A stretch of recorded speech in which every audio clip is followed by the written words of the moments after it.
नीट पेपरफुटी प्रकरणाचे धागेदोरे लातूरपर्यंत पोहोचलेले आहेत आणि लातूरमधल्या एका नामांकित खासगी क्लासवर सीबीआयनं रात्री धाड टाकली।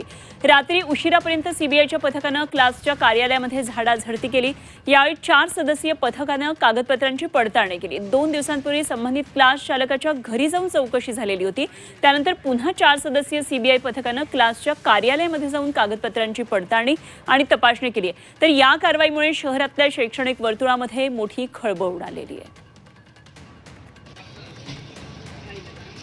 आणि या संदर्भात लातूरमधून आणखी सविस्तर तपशील जाणून घेऊया। आमचे प्रतिनिधी वैभव बालकुंदे सध्या आपल्याबरोबर जोडले गेलेत। वैभव, एकंदरीतच लातूरमध्ये या प्रकरणानंतर आता खळबळ उडाली आहे। क्लास चालकाच्या घरी जाऊन चौकशी केल्यानंतर क्लासच्या कार्यालयामध्ये सीबीआयनं धाड टाकली। काय काय नेमके या संदर्भात आणखी माहिती पुढे येते?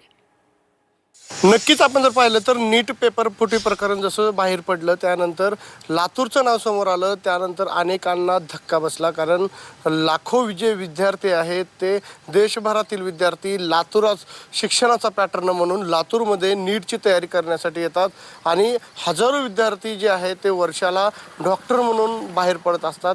पण अचानक परीक्षा रद्द झाली आणि घोटाळा झाल्याचं समोर आलं। त्यामध्ये लातूरच्या पी.व्ही. कुलकर्णी या प्राध्यापकाचं नाव जे आहे समोर आलं। त्यानंतर अनेकांचे जे आहे भोया उंचावल्या।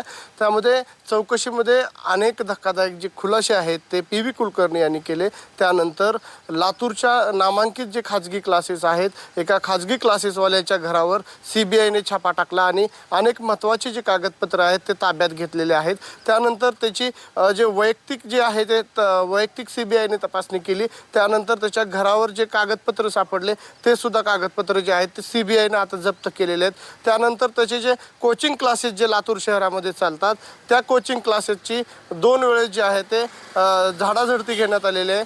रात्री उशिरापर्यंत जे आहे ते सीबीआयची टीम जी आहे ते त्या कोचिंग क्लासेसवाल्यांच्या क्लासमध्ये होती। अनेक जे कागदपत्र आहेत ते ताब्यात घेतलेलं आहे, लॅपटॉप आहे, अनेक मोबाईल जे आहेत ते जे पैशाचे ट्रान्झॅक्शन झाले त्याचे सुद्धा जे अकाउंट आहेत त्याची सुद्धा पडताळणी जी आहे ते करण्यात आलेली आहे। निश्चितच जरूर या सर्व घडामोडींवर लक्ष ठेवून राहा वैभव। वेळोवेळी चर्चा करूया, आणखी माहिती जाणून घेत राहू। वैभव बालकुंदे आमचे प्रतिनिधी आपल्याबरोबर होते।